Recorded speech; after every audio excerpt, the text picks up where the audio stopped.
Promise. Quite a fitting name for the episode, really. First watching this, I was wondering if we get some actual answers to any of the intrigue about She-ra. We still don't this time, and while I get the motivation for Adora is figuring out how to use She-ra's established healing as being a sort of redeeming action for her perceived failing in rescuing Glimmer, it seems like the writers just forgot about that part of Adora's motivation, where being with Glimmer and Bo was to find answers about her past. Answers she seemed to really want, yet it wasn't until something unrelated to that for Adora to finally express interest in looking at her connection with the sword. And while the scene with Adora trying to get answers from the clearly Siri reference is funny, I just wanted some answers here. They set up all this intrigue and mystery, and I get that the plot also needs to be focused on, but there was a few times where Adora could have asked anything about She-ra, but just straight up didn't. Don't do this, please. Don't create mystery and keep bringing up and moving past moments where the audience could have gotten some expanded information. You can only distract people from the intrigue for so long before it just becomes frustrating and annoying. So Catra, of course, gets spotted grabbing a thing for Entrapta, and now they have to run away from Bugs. And while I get that this design looks cool and intimidating, I think something a bit more compact and practical could have been in place for, I don't know, security bots. You seem to have a hard time chasing them down these narrow hallways. How did cutting up a door done along the ceiling bring all this rubble down? And I doubt that shield would have been able to keep a lot of that from falling on them. They could have been knocked to the side then crushed. Perhaps Adora as She-ra could have survived, but Catra should have at least been wounded or something. Does Shadow Weaver know you're here? Adora might have helped Catra here, but she still has to ask this to know the situation she's in. Is Catra gonna try and drag her back? Zap her once more? Catra got the sword back to Adora in the fright zone, so there's doubt in the back of her mind when it comes to her old friend. I'd say Shadow Weaver's got bigger problems right now. And it's clear to her Catra isn't here for Shadow Weaver, so Adora relaxes and just gives her this look. I knew you'd be weird about me letting you escape. It's not because I like you. Then what was it about Catra? I mean, we know now after watching this episode, but that's what made that moment great. It has us questioning where Catra is going as a character. We wanted to get away from Shadow Weaver and the Horde, now more than ever. Before, she was definitely a snarky... Where are your new best friends? I thought you guys did everything together. And more than a little rude. Good thing I didn't ask you to protect me. But ultimately, Adora still cares and wants her to be alright. I mean, look at that face. She's mad about what Catra did to Glimmer and Bo, but when the spiders came, her first reaction was to grab and help her. Those things aren't gonna stop until they get you, and as I'm protecting you, they'll see me as a threat too. The only reason they're being chased is because of Catra, and Adora knows that, but at the drop of the hat, she's willing to help her, even if Catra doesn't want any. Even when they argue here, it doesn't feel like it's between adversaries. The writers do a great job of conveying that they're not quite full enemies. Their previous fights has always had them being aggressive, no doubt, but not really trying to kill the other. All this to convey that Adora still cares for Catra, even after everything. Them being on other sides of this war is more of a thought to keep in mind under circumstances. Like when this place starts spawning simulations of their past. Try and pick a fight with Octavia anyway. All I did was exist near her and scratch her on the eyeball. Yeah, this is one of the examples of Catra not being the most stable of kids. She scratched someone's eye out and is so casual about it. So is Adora, who just joins in making fun of Octavia, who's nursing that wound, indicating this is a normal thing Adora is accustomed to. The way they banter is reflective of what's occurred over the season, but it also makes sense when you look at their joined childhood.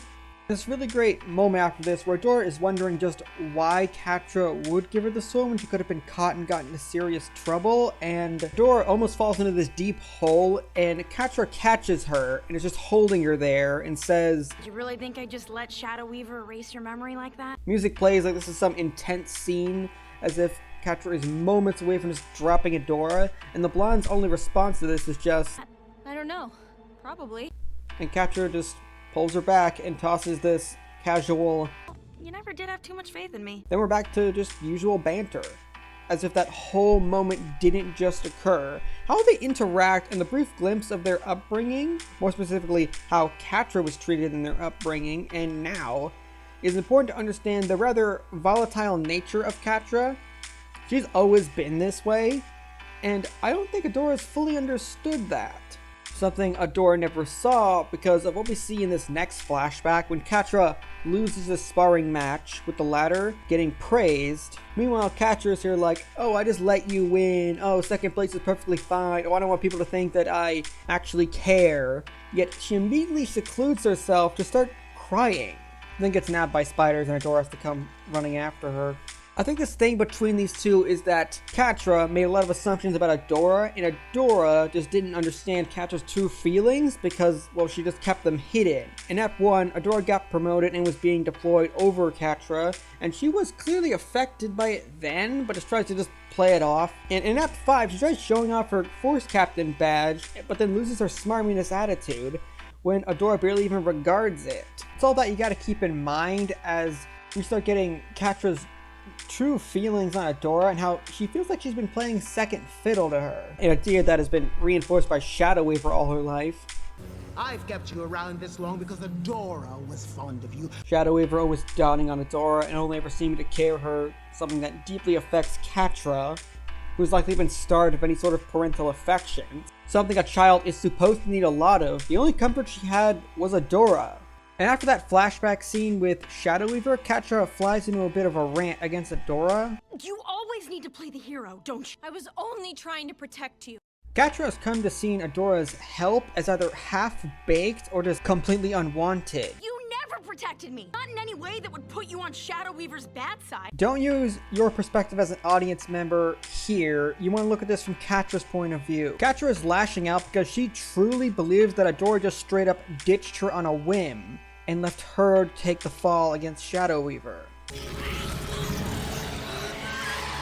Wait, hold on. We just established that these spiders are attacking Adora because she's protecting Catra, but Catra walked away, so why are they attacking Adora now? And there's this other really good flashback scene that you really need to look at here. It's just Adora and Catra in this one room. Adora is comforting Catra, and Oh, you look out for me, and I look out for you. note the complete lack of music this scene has. Nothing really bad can happen as long as we have each other. She had made a promise, You promise? and from Catra's perspective, it looks as if Adora straight up broke that on a whim for people she just met and didn't know like Catra, all to wave around a magic sword and get some bunch of glory and praise from somewhere else. Which is why Catra flips from wanting Adora back to being annoyed by the prospect. Also, it shows that Catra's "that wasn't because I liked you" and refusal to admit she wants Adora back contains some truth to it. We get answers for why Catra helped Adora, and they're not the ones I was hoping for, and I thought they were the ones you were. Deep down, she wanted to get what Adora had, to have all this praise and glory, and when she finally has the opportunity, she keeps getting shafted and almost loses it, just because of Adora's existence and being back in the Fright Zone. And Catra doesn't really need Adora to have her back. When she gets captured by the spider, she frees herself just fine, and we've seen her clever side throughout the season, and we all know she's capable. Catra knows she's capable without Adora around, and this is what she's had to grapple with.